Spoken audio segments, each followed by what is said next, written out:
Released in 1979, Escape from Alcatraz is a dramatization of the infamous 1962 prison break, executed by Frank Morris and brothers Clarence and John Anglin. The inmates escaped by removing air grates from within their cells, allowing them to make their way to the roof via an unused service corridor and ventilation shaft. Once on the ground, they scaled a fence and made their way to the water, where the prisoners blew up an escape raft constructed from rubber raincoats and contact cement. None of the three were ever seen again, and it is presumed they drowned. Before getting to the heart of the review, I first have to disclose something I noticed while watching the film for the first time. Several moments reminded me of the Shawshank Redemption, from the friendly inmate with a pet to our protagonist pushing a book cart. Both also include escapes, but they are done in drastically different ways. Considering there is a 15-year release window between the films, this is either my brain noting random similarities, or Frank Darabont included several homages to this film in his own. Either that, or it is just one big coincidence. From the beginning, it is obvious that the audience is meant to sympathize with Frank Morris, played by Clint Eastwood.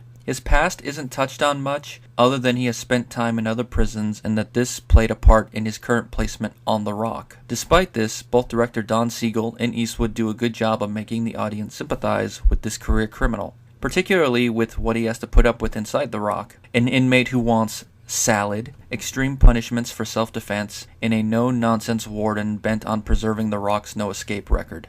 While Eastwood is not winning any Oscars for his acting, his style is perfect for Morris. In an interview, he once said Morris was a reclusive type guy. He had no education, but according to prison records, he had an IQ of 148. He could have been successful in life if he had channeled his pursuits a little differently. Eastwood's summation is most evident in the scenes in which he has no dialogue, where he has to sell this point with nothing but body language and facial expressions. Fred Ward and Jack Thibeau play the Anglin brothers. While it is nice to see them, and they play their roles fine, they don't do much. Other than the climactic escape, most of their scenes are spent conversing with Eastwood, who devises and delegates every element of the plan to them. Patrick McGoohan is perfectly cast as the warden. While he only has a handful of scenes, he does not waste a single second of screen time. The way McGoohan enunciates his lines gives the audience clear insight into what kind of a no-nonsense individual the warden is. Like most movie wardens, he does make the inmates' lives hell at times by flexing his authority, but in the case of Doc, played by Roberts Blossom, it is simply because he paints a portrait of him. Why would he do that? What harm does a picture cause? It's not like he painted him Picasso style. One would think a man of the warden's stature would be flattered that one of his charges painted him in such a stylish manner. After the escape, the warden has a moment on Angel Island involving a flower that can be looked at a few ways. One interpretation is that he recognizes and admires Morris's ingenuity and is allowing the three to escape under the cover of death. The other interpretation is that the warden is humiliated that these three pulled something like this over on him from within the rock's walls, but doesn't want the world to know about his blunder. Image above all else. The script was written by Richard Tuggle, based on J. Campbell Bruce's 1963 book. Tuggle spent about 6 months researching and writing before he went to the Writers Guild, hoping to find an agent who would accept unsolicited manuscripts. He was unsuccessful, but managed to get in contact with Don Siegel's agent, telling him a white lie about meeting the director at a party. Siegel soon read the script and passed it on to Eastwood. While it did not occur during Morris's time on the rock, an inmate actually did cut off several fingers with a hatchet like Doc does in the film. Angered with the policy of strict silence at all time, inmate Rufy Persfall cut off 4 fingers, hoping the action would get him transferred off the rock. The prison was shut down following the escape.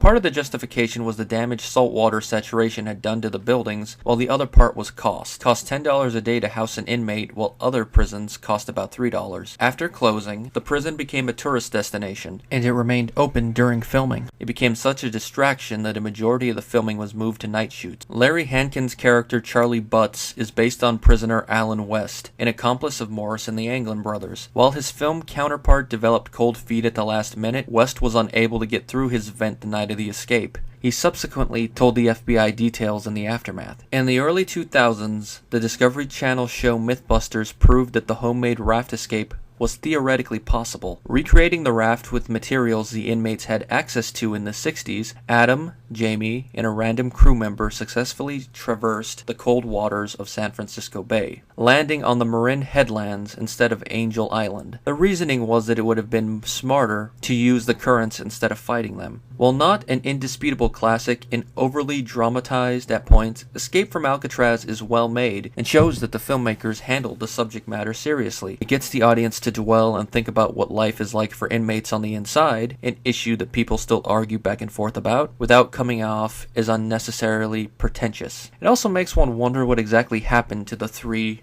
that night, a question that will most likely never have a definitive answer. I give it 4 out of 5 stars.